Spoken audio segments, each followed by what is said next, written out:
ક્યારેક રસ્તા પરથી પસાર થતી વખતે અધૂરા બ્રિજ જોઈને વિચાર આવે છે ને કે આ ક્યારે બનશે. મોટા ભાગે આપણને લાગે કે કામ ધીમું ચાલી રહ્યું છે, પણ સાચું કહું ને, વિલંબનું કારણ બાંધકામ નથી, પણ મંજૂરીઓની એક લાંબી પ્રક્રિયા હોય છે. પણ હવે એક નવું ડિજિટલ પોર્ટલ આખી ગેમ બદલવા માટે આવ્યું છે. ચલો સમજીએ કે આ ટેકનોલોજી આ સમસ્યાનું સમાધાન કેવી રીતે લાવી રહી છે. તો આજે આપણે આખી વાતને સ્ટેપ બાય સ્ટેપ સમજીશું.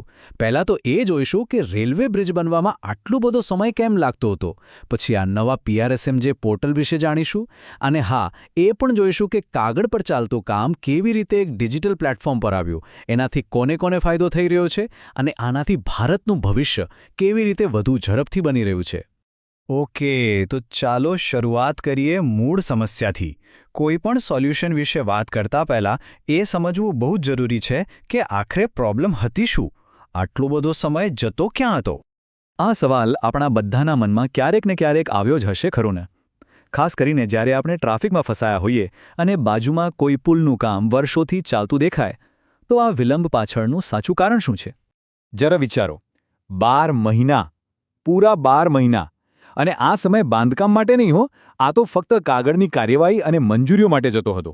મતલબ કે સાઇટ પર પહેલી ઈંટ મુકાય એ પહેલાં જ આખું વર્ષ નીકળી જાય.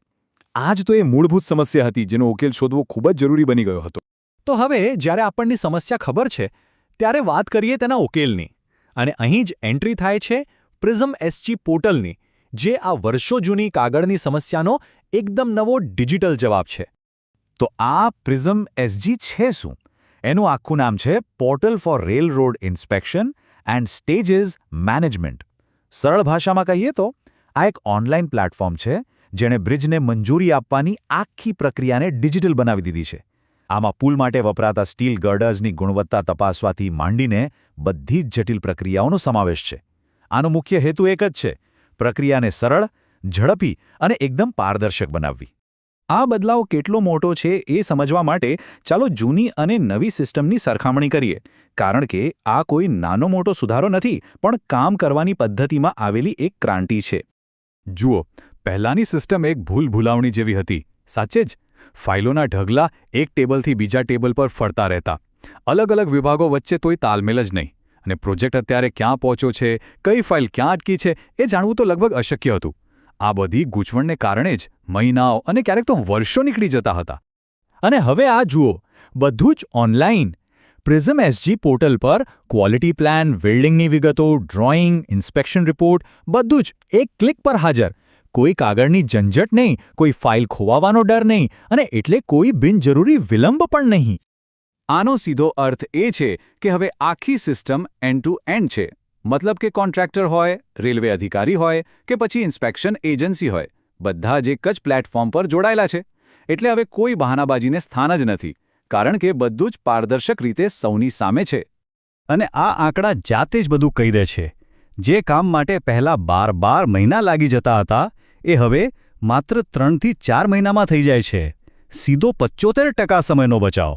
આ કોઈ નાનું સૂનો સુધારો નથી, આ તો એક જબરદસ્ત મોટી સફળતા છે. તો સવાલ એ છે કે આટલા મોટા સુધારાથી ફાયદો કોને થઈ રહ્યો છે? ચાલો એના પર એક નજર કરીએ, કારણ કે આની અસર આખા ઇન્ફ્રાસ્ટ્રક્ચર ઇકોસિસ્ટમ પર પડી રહી છે. સૌથી પહેલો અને સૌથી મોટો ફાયદો તો દેખીતી રીતે જ ભારતીય રેલવેને છે.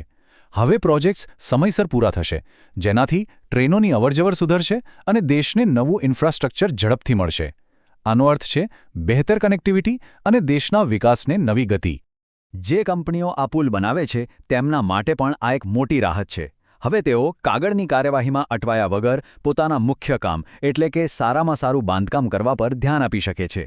પ્રક્રિયા સરળ અને પારદર્શક બનવાથી તેમનો સમય અને પૈસા બંને બચે છે. જે એજન્સીઓ ગુણવત્તા અને સલામતીની તપાસ કરે છે તેમના માટે પણ કામ ઘણું સરળ થઈ ગયું છે. હવે તેમને બધા જ ડોક્યુમેન્ટ્સ અને રિપોર્ટ્સ તરત જ ઓનલાઈન મળી જાય છે. આનાથી તેઓ દેખરેખનું પોતાનું મહત્વનું કામ વધુ ચોકસાઈથી અને સારી રીતે કરી શકે છે. ટૂંકમાં કહીએ તો આ પોર્ટલ દરેક માટે વિન-વિન સિચ્યુએશન છે. એનાથી પારદર્શિતા આવી છે, પ્રોજેક્ટ ક્યાં પહોંચ્યો એ તરત જ ખબર પડી જાય છે, અને બધા વિભાગો વચ્ચે સારો તાલમેલ રહે છે. અને આ બધાનું અંતિમ પરિણામ શું?